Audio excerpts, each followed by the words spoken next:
অনেক ডিগ্রি নিয়ে পড়াশোনা করলে যেমন শিক্ষিত হওয়া যায় না, তেমন ভালো মানসিকতাও হওয়া যায় না। তো কিছু কিছু ভালো মানসিকতা মানুষদের বলছি, যারা সংসার করছো আর যাদের সংসার বা পরিবার বলে কিছু নেই, যাযাবরের মতন ঘুরে বেড়াও, এ রোড নিয়ে যা হোক করে চালিয়ে দেওয়া যায়। মানে অনেক বিলাসিতাও দেখিয়ে দেয় অনেকে, সবকিছু বাড়ি গাড়িও কিনে ফেলে, সেসব আমি তাদের কথা বলছি না। আমি বলছি যারা স্ট্রাগল করে বড় হচ্ছ এবং নিজের মানসিকতা ঠিকঠাক, কারো কথায় কান দিয়ে নিজের সংসারটা এগোবে না, আর কারো কথায় কান দিয়ে নিজের সন্তানকেও কেয়ার করবে না।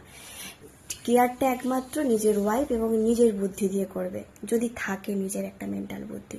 তো এই জন্য আমি তাদেরকে বলছি, তাদের সন্তান যদি বড় বড় নাম ডাক, চারিদিকে নাম ডাক হয়ে থাকে এবং পড়াশোনা তো স্টার পেয়ে থাকে, চারিদিকে অনেক ট্যালেন্ট হয়ে থাকে, তো প্লিজ সোশ্যাল মিডিয়া তাদেরকে শেয়ার করবে না। বাচ্চাদের প্রচুর প্রভাব ফেলে, এমনকি পরিবারটাকেও নষ্ট করে দেয়।